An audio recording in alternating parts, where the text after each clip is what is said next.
संस्कृति है, जो वातावरण है और बढ़ती आधुनिकता है, वे इसके जो कारण हैं उनको उसके कारण के रूप में देखा जा सकता है। तो जो सेवन के कारण है इनको 4 भागों में बांट सकते हैं। मनोवैज्ञानिक कारण, तनाव से मुक्ति, जिज्ञासा को शांत करने, ऊब से मुक्ति, उदासी को दूर करने, साहस जुटाने, अनुभवों को और अधिक गहन करने के लिए इस प्रकार के जो मादक द्रव्य हैं उनका सेवन किया जाता है। मानसिक विकार, ऐसा माना जाता है कि मादक द्रव्यों का प्रयोग करने वाले अधिकांश व्यक्ति अशांत और अस्थिर चित्त वाले होते हैं। लोग चिंता से मुक्ति पाने के लिए और व्यक्तित्व की कमियों को छुपाने के लिए भी इनका सेवन करते हैं, और एक बार आदत पड़ने पर इसको छुड़ाना बहुत कठिन होता है। व्यक्तिगत एवं मानसिक कमी वाले व्यक्ति को साइकोन्यूरेटिक भी कहा जाता है। कई बार लोग मादक वस्तुओं का प्रयोग शारीरिक और मानसिक रोगों से मुक्त होने के लिए करते हैं, और लंबे समय तक इनके प्रयोग के कारण रोग मुक्त होने पर भी वे इन्हें छोड़ नहीं पाते हैं। मानसिक तनाव की और जो अनेक लोग हैं वे मानसिक तनाव और संघर्ष से मुक्ति पाने के लिए इसका सेवन करते हैं, क्योंकि मानसिक शांति के अभाव में सामान्य रूप से कार्य करना भी कठिन होता है। असामान्य व्यक्तित्व जिन लोगों का होता है वे भी हर समय असामान्य और अशांति महसूस करते हैं और वास्तविकता से दूर भागने के लिए मादक द्रव्यों का सेवन करते हैं।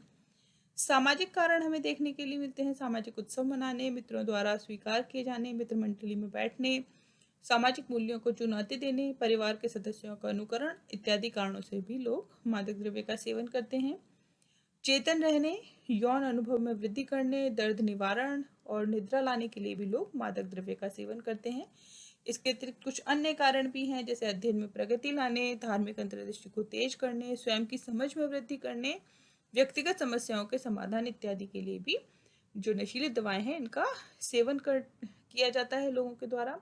और इसके अतिरिक्त जो अनेक बार अचानक से आई परिस्थितियां होती हैं, जैसे परीक्षा में असफल होना, असफल प्रेम संबंध, हीन भावना, ये भी मादक पदार्थों के सेवन की ओर व्यक्ति को प्रेरित करती है। वहीं पाश्चात्य संस्कृति के प्रभाव, पारिवारिक नियंत्रण का अभाव, पारिवारिक जो परिवार के परिवर्तित स्वरूपों के कारण, नशा करने वाले लोगों से संपर्क और जीवन के कठिन क्षणों में दबाव, तनाव, बेरोजगारी, व्यक्तिगत निराशाएं, संबंधों में बिखराव, चिंता, पारिवारिक स्नेह का अभाव, इन सब के लिए भी मादक द्रव्यों का सेवन किया जाता है। कई लोग इस भ्रम में भी रहते हैं कि मादक द्रव्यों के सेवन से सृजनात्मकता को बढ़ावा मिलता है और आधुनिकता का प्रतीक माना जाता है, फैशन के रूप में इसको देखा जाता है।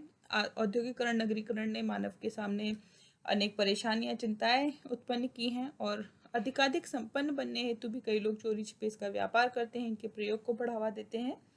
और इसके अतिरिक्त निराशापूर्ण जीवन और हिप्पी संस्कृति इत्यादि भी वर्तमान में मादक द्रव्यों के सेवन के लिए उत्तरदायी हैं।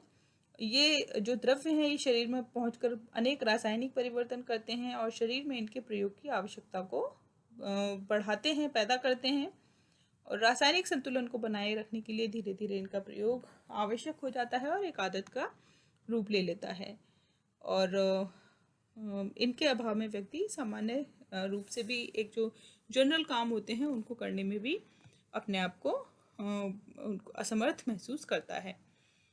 मादक द्रव्यों के दुष्प्रयोग के जो कुप्रभाव हैं, evil effects of drug abuse, यदि हम देखने की कोशिश करें तो इसके प्रयोग से शारीरिक क्षमता घट जाती है, दुर्बलता पैदा होती है, अनेक अन्य रोग पैदा होते हैं, व्यक्ति, परिवार और समाज का विघटन होता है, अपराध की प्रवृत्ति उत्पन्न होती है, अपराधों में वृद्धि, पुलिस प्रशासन और व्यवस्था की समस्याएं खड़ी होती हुई हमें दिखाई देती हैं।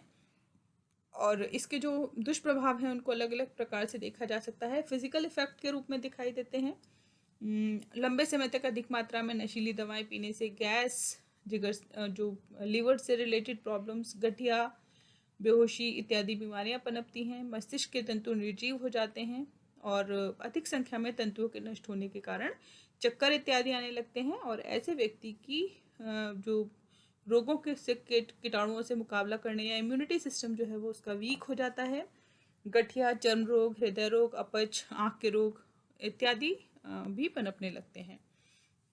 मेंटल डिजीज़ का शिकार होता है व्यक्ति और उसकी मानसिक दक्षता कम हो जाती है, मस्तिष्क कमज़ोर हो जाता है, भावनात्मक और बौद्धिक शक्ति उसकी कमज़ोर हो जाती है, गंदी एवं उत्तेजनात्मक भाषा का प्रयोग करता है, अत्यधिक क्रोधी हो जाता है व्यक्ति, और इसके विष से तीव्र सनकीपन, पागलपन, पक्षाघात इत्यादि रोग पैदा होते हैं। और मानसिक दुर्बलता, संदेह, उत्तेजना, स्मृति नाश इत्यादि रोग इसके सेवन से पनपने लगते हैं। मिसकंडक्ट, दुर्व्यवहार, अब नशीली दवाओं का संबंध अपराध, वेश्यावृत्ति, चोरी आदि अनेक गैर कानूनी व्यवहारों से जोड़ा जाता है, जिसके कारण कानूनों को लागू करने में समस्या पैदा होती है, और यह बाल अपराध, यौन अपराध, हत्या, वेश्यावृत्ति इत्यादि के लिए भी जिम्मेदार है। इस प्रकार नशीले पदार्थ सामाजिक संगठन एवं व्यवहार के जो प्रतिमान हैं उनको लागू करने में कठिनाई उत्पन्न करते हैं। दुर्घटना या एक्सीडेंट की घटनाएं देखने के लिए मिलती हैं जो नशीले दवाओं के कारण, और प्रमुखतः औद्योगिक और यातायात संबंधी दुर्घटनाओं को इनके लिए उत्तरदायी ठहराया जाता है। इन दवाओं के सेवन से नींद, बेहोशी आती है, व्यक्ति लापरवाह हो जाता है और दुर्घटना घटित हो जाती है। कार्य क्षमता में कमी देखने के लिए मिलती है। नशीले पदार्थ औद्योगिक क्षमता, उत्पादन, अनुपस्थिति, दुर्घटना इत्यादि को प्रभावित करते हैं, और कई देशों में इनके प्रयोग पर रोक लगाने के लिए अनेक कानून भी बनाए गए हैं। वैयक्तिक विघटन दिखाई देता है, पर्सनल डिसऑर्गेनाइजेशन। नशीले पदार्थ वैयक्तिक विघटन का संकेत और कारण दोनों ही हैं, और अधिकांश नशेबाज बीमार और मानसिक रूप से पीड़ित व्यक्ति होते हैं। जब उन्होंने पहली बार इसका सेवन शुरू किया था उस समय उनकी समस्या प्रारंभ हो गई थी यह, और इसका अर्थ यह है कि यदि इनका सेवन न किया जाता तो व्यक्ति नशेबाज नहीं बनता, और ऐसी व्यक्ति अपनी संपत्ति शराब में नष्ट कर देते हैं, मित्रों और परिचितों से झगड़ा कर बैठते हैं, और उनका जो व्यवसाय है, उनका कार्य है, वह भी खतरे में पड़ जाता है।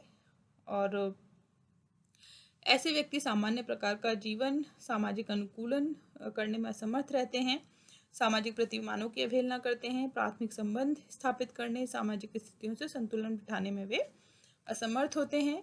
मादक द्रव्य का जो सेवन है वह व्यक्ति को निर्धनता की स्थिति की ओर लेकर के जाता है, क्योंकि इस प्रकार के जो पदार्थ हैं वे बहुत ही अधिक महंगे भी आते हैं, और जो उनकी जो अधिकांश आय है वो इस प्रकार की नशीली जो सेवन है इनमें ही फूक जाती है, और वह व्यक्ति और अधिक निर्धनता का शिकार होता चला जाता है। नशे की आदतें बेरोजगारी को भी बढ़ावा देती हैं। व्यक्ति जब नशीली दवाओं का सेवन अधिक करने लगता है तो उसकी कार्य क्षमता घटती चली जाती है, और ऐसे में उसे नौकरी से निकाल दिया जाता है, और कोई भी उन्हें जिम्मेदारी के कार्य नहीं सौंपना चाहता। और जब बेरोजगार व्यक्ति होता है तब भी वह नशा करता है, चोरी इत्यादि के कार्य करता है, और जो इस प्रकार जो निराशाएं जो उत्पन्न होती हैं इन स्थितियों से, उनसे मुक्ति पाने के लिए भी व्यक्ति नशीले पदार्थों का सहारा लेता है। फैमिली डिसऑर्गेनाइजेशन दिखाई देता है मादक द्रव्यों के सेवन से। जो एक नशेबाज व्यक्ति है वह जो परिवार है उस परिवार के प्रति जो उसकी जिम्मेदारियां हैं उन जिम्मेदारियों को पूरा नहीं कर पाता, अपना जो नशा है उसके लिए ही अपना धन, समय, शक्ति खर्च कर देता है, और जो उसका जो स्वभाव है वह स्वार्थी, आक्रामक और समाज विरोधी हो जाता है, और अनेक बार अपनी पत्नी के साथ मारपीट करना, बच्चों के साथ मारपीट करना, अन्य प्रकार के अपराध करना, इस प्रकार की जो स्थितियां हैं वह भी देखने के लिए मिलती हैं। और ऐसे में जो परिवार है, पारिवारिक विघटन है, उसकी स्थिति हमें परिवार में दिखाई देती है। सोशल प्रॉब्लम्स दिखाई देती हैं जब मादक द्रव्य के सेवन से जब व्यक्ति अपने आप को मित्रों, परिवार के सदस्यों और समाजों से पृथक पाता है तो वह स्वयं को असुरक्षित महसूस करने लगता है, और ऐसी स्थिति में जो सामाजिक विघटन है वह सामाजिक विघटन उत्पन्न होते हैं, प्राथमिक संबंध टूटते हैं। जटिल समाजों में जहाँ तनाव, चिंता और आक्रामक स्थितियों की अधिकता होती है वहाँ व्यक्ति इनसे मुक्त होने के लिए नशे का सहारा लेता है, और ऐसे जो समाज है वहाँ पर नशे पर रोक लगाना, नशे को प्रतिबंधित करना भी सरल नहीं है, क्योंकि कई संस्थाओं के कार्य क्षेत्र से व्यक्ति संबंधित होता है। नशीली दवाओं का सेवन खतरे को बढ़ाता है, नियंत्रण की संस्थाओं की शक्ति छीन लेता है। तो ये जो मादक द्रव्यों के दुष्प्रयोग के जो कुप्रभाव हैं, इससे ये स्पष्ट है कि नशीली दवाओं का सेवन करना एक सामाजिक, आर्थिक, शारीरिक, मानसिक बुराई है, और इसके कारण हमें समाज में अनेक प्रकार की व्यवस्थाएं, अनेक प्रकार के असंतुलन देखने के लिए मिलते हैं, और जो समाज है उस समाज में दुख, चिंता, तनाव, परेशानी की जो स्थितियां हैं उन स्थितियों को बढ़ाने में जो मादक द्रव्य व्यसन है वह जिम्मेदार है। इसके नियंत्रण के लिए अनेक प्रयास किए गए हैं और जो नारकोटिक्स इंटेलिजेंस ब्यूरो की स्थापना की गई, narcotics drugs and psychotropic substances act 1985 बनाया गया, जिसके माध्यम से जो नशे का व्यापार है, नशे का जो अवैध व्यापार है, उसको रोकने का प्रयास किया गया। और नशे की लत इत्यादि को छुड़ाने के लिए ये बहुत ज़रूरी है कि पारिवारिक सदस्यों के द्वारा, छात्रों के द्वारा, छात्राओं के द्वारा जो आपस में बातचीत की जाए और इस प्रकार के जो व्यक्ति जिन चीज़ों के शिकार हैं उनको बार बार समझाइश के आधार पर उनको सुधारने का प्रयास किया जाए। और हालांकि आजकल महाविद्यालय, विद्यालय स्तर पर बहुत सारे प्रोग्राम्स हैं जो इस लेवल पर चल रहे हैं, नशा मुक्ति अभियान इत्यादि।